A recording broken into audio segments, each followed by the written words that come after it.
Welcome guys, सब लोग स्वागत है एक और नए वीडियो में। तो एपिसोड 135 की स्टार्टिंग में हमें दिखाया जाता है लिन को, जो कह रहा होता है डैम, देखने से तो लगता है ये सब साथ में है। जो होंग था वो इसके ट्रैप में गिर चुका है। और उसके बाद हमें दिखाता है टाइमू को, जो उस बड़ों से कहता है चलो अब तुम जा सकते हो। आगे वो कहने लगता है मैंने इसके लिए बहुत ही बड़ा प्राइस पे किया है, अब मुझे किसी भी हालत में द 100 हर्ब सेक्ट का इमोर्टल स्पिरिचुअल एलेक्सर चाहिए ही चाहिए। अगले दोस्त कहता है द इमोर्टल स्पिरिचुअल एलेक्सर, आखिर ये चीज़ क्या है। और तभी टाइमू कहता है कौन है ऊपर, और वो लिन को देख लेता है। और जो लिन होता है वो कहने लगता है मैं कौन हूँ ये इम्पोर्टेंट नहीं है, इम्पोर्टेंट ये है तुमने होंग को फंसाया है और अपने जाल में गिरा दिया, और आखिर ये द इमोर्टल स्पिरिचुअल एलेक्सर है क्या।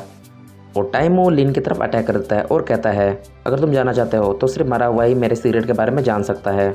लिन अचानक से उसके सामने से गायब हो जाता है और उसके पीछे आ जाता है और उसके कान में धीरे से कहता है चलो अब चुपचाप मुझे बताओ कि द इमोर्टल स्पिरिचुअल एलेक्सर है क्या।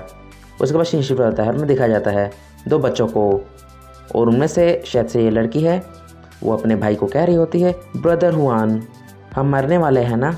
और उसका जो ब्रदर होता है वो कहने लगता है नहीं, जो सिस्टर होंगयान है वो हमें बचाने के लिए यहाँ ज़रूर आएंगी। पीछे से कोई बोलता है चिंता मत करो, अगर सिस्टर होंगयान यहाँ पर नहीं आती है तो तुम्हारे ये ब्रदर तुम्हें आज बचाएगा। और हमें उस बूढ़ों को दिखाया जाता है जो कह रहा होता है इमोर्टल स्पिरिचुअल एलेक्सर है, उसकी कमी हो चुकी है, चलो अब तुम्हारी बारी है।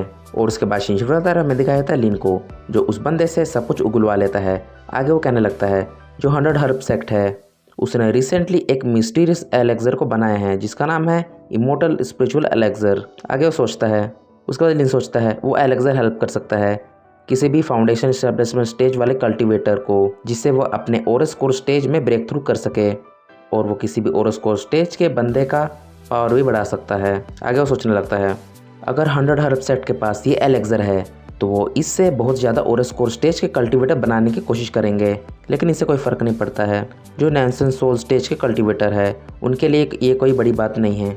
आगे लिन कहता है यहाँ का जो सबसे स्ट्रॉन्गेस्ट सेक्ट है इस ग्रेट हैंडुआन माउंटेन का, उसका नाम the Great Baron Sword Sect है, चलो मैं इसे उसके ऊपर छोड़ देता हूँ। वो सोचने लगता है द इमोर्टल स्पिरिचुअल एलेक्सर, ये सच में बहुत ही ज़्यादा इंटरेस्टिंग चीज़ है, लेकिन सबसे पहले मुझे स्वेलिंग अर्थ को खोजना पड़ेगा, उसके बाद मैं इस एलेक्सर के बारे में सोचूंगा।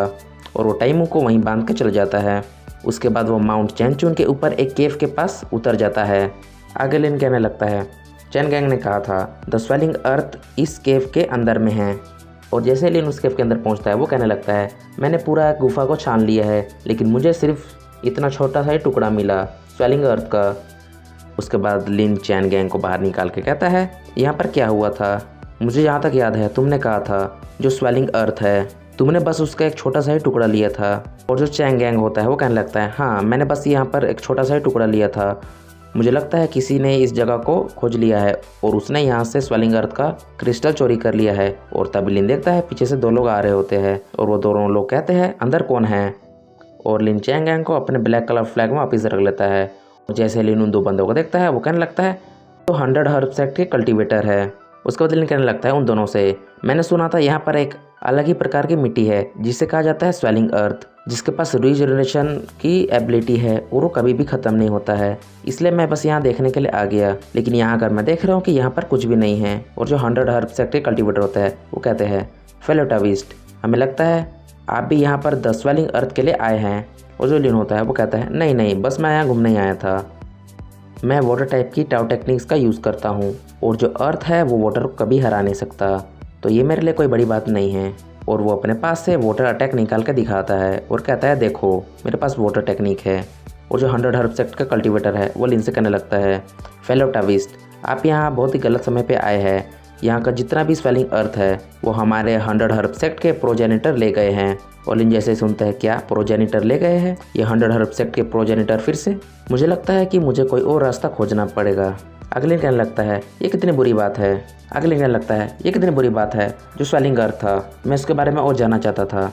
और जो 100 हर्ब सेक्ट का कल्टीवेटर है वो कहने लगता है आपने बिल्कुल ठीक कहा, वो जो स्वेलिंग अर्थ है उसके ऊपर वाटर टाउ टेक्निक का भी असर नहीं होता है। अगले कहने लगता है बाय द वे मैंने सुना था तुम्हारा सेक्ट कोई इमोर्टल स्पिरिचुअल एलेक्सर बना रहा है, वो कंप्लीट हो चुका है, मुझे इसका कोई प्रोग्रेस वगैरह तो नहीं पता है, मैं एक्सपेक्ट करता हूँ कि तुमने इसे पूरा कर लिया होगा। हर्ब सेक्ट का कल्टीवेटर होता है कहने लगता है हमारे जो 100 हर्ब सेक्ट है हमारे पास कोई ऐसा एलेक्सर कभी था ही नहीं, आपने ये अफवाह कहाँ से सुनी।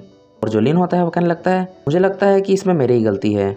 आगे वो सोचता है इनके जो एक्सप्रेशन देख के मुझे लगता है कि ये बिल्कुल भी झूठ नहीं बोल रहे हैं। इनका जो कल्टीवेशन लेवल है बहुत ही ज़्यादा लो है, इसलिए इनकी जो सिगरेट बातें हैं वो इन्हें बताई नहीं जाती इनके सेक्ट की। अगले दिन सोचते हुए कहता है तो बहुत ही अजीब बात है, जो 100 हर्ब सेक्ट के खुद के कल्टीवेटर है उन्हें खुद के सेक्ट के बारे में ही नहीं पता। ये तो बहुत ही इंटरेस्टिंग चीज़ है। और उसके बाद लिन केव से बाहर आ जाता है। उन कल्टीवेटर को कहने लगता है यहाँ पर कोई भी स्वेलिंग अर्थ नहीं है, तो अब मुझे यहाँ से जाना चाहिए। और जो दोनों कल्टीवेटर होता है वो कहने लगता है आप अपना ध्यान रखिएगा। उसके बाद लिन वहाँ से चले जाता है और जाते जाते वो सोचता है किसी ने तो ये न्यूज़ फैलाई है द इमॉर्टल स्पिरिचुअल एलेक्जर की, ये सच है या फिर नहीं। लेकिन जो 100 हर्ब सेक्ट है वो एक बहुत बड़ी मुसीबत में पड़ चुका है। और आगे वो हंसते हुए कहता है चलो अब मैं कांटा फेंक कर कुछ मछलियाँ तो पकड़ ही सकता हूँ। और आगे वो सोचता है जो 100 हर्ब सेक्ट है वो फेमस है अपनी एल्केमी और मेडिसिन बनाने के लिए। जो चैंगचुन पीक है उसके आसपास जितने भी फॉग है उसमें से मुझे बहुत ही अच्छी मेडिसिनल एसेंस की खुशबू आ रही है। अगले दिन सोचता है अच्छा होगा मैं वहाँ पर जाऊँगा और ये सब के बारे में पता करूँगा। लेकिन सबसे बड़ी बात ये जो फॉर्मेशन है मैं उसे कैसे तोड़ूंगा, इस माउंटेन प्रोटेक्शन फॉर्मेशन। और तभी वो साइड में देखता है कुछ बंदे वहाँ से जा रहे होते हैं। तभी लिन ध्यान से एक बंदे को देखता है और कहता है देख रहे तो लगता है एक ओरस कोर स्टेज का कल्टीवेटर है, और वो जिस तरह से अपने स्वॉर्ड के ऊपर जा रहा है मुझे लगता है यही the Great Baron Sword Sect है। मैंने बहुत पहले सुना था कि ये जो the Great Baron Sword Sect है उनके पास एक ट्रेजर है the Great Baron Sword Code, और उसके पीछे बहुत बड़ी हिस्ट्री भी है। ये जो ट्रेजर है वो जनरेशन टू जनरेशन आगे बढ़ रही है। और वो बैरन सेक्ट के बंदे नीचे उतर जाते हैं और लिन उन्हें देख रहा होता है। अगले दिन लगता है द ग्रेट हैंडुआन माउंटेन के साउथ वाले भाग में the Great Baron Sword Sect का ही सबसे बड़ा फोर्स है। वो देखना तो ऐसा लगता है कुछ ORS core stage cultivator 100 herb sect को विजिट करने के लिए आए हैं। ये तो आम से ही बात है, the Great Baron Sword Sect है उन्होंने अपने कुछ ऑफिशियल्स को यहाँ पर भेजा है चेकिंग के लिए। चलो अब इस माउंटेन का प्रोटेक्शन थोड़ी देर के लिए हट चुका है और यही मेरा चांस है। लिन चुपके से उस सेक्ट में घुस जाता है और तभी हमें दिखाया जाता है एक लड़का लड़की को। आप लोग भूल चुके तो मैं बता दूं ये है कैंग नानू, और उसके साथ में जो लड़की खड़ी है उसका नाम है यूए होंगियान, जो कैंग नानू हुआ होता है। वो कहता है चलो अब इस माउंटेन का प्रोटेक्शन भी बंद हो चुका है तो यही सही समय है, हमें अपना चाल चलना होगा। और वो लोग ज़मीन के अंदर चले जाते हैं। तो गाइस इस साथ वीडियो खत्म, तो मिलते हैं एक और वीडियो में, तब तक के लिए बाय बाय। आज के लिए बस इतना ही वीडियो डालूंगा, बाकी वीडियो कल आएगा। Thanks for watching.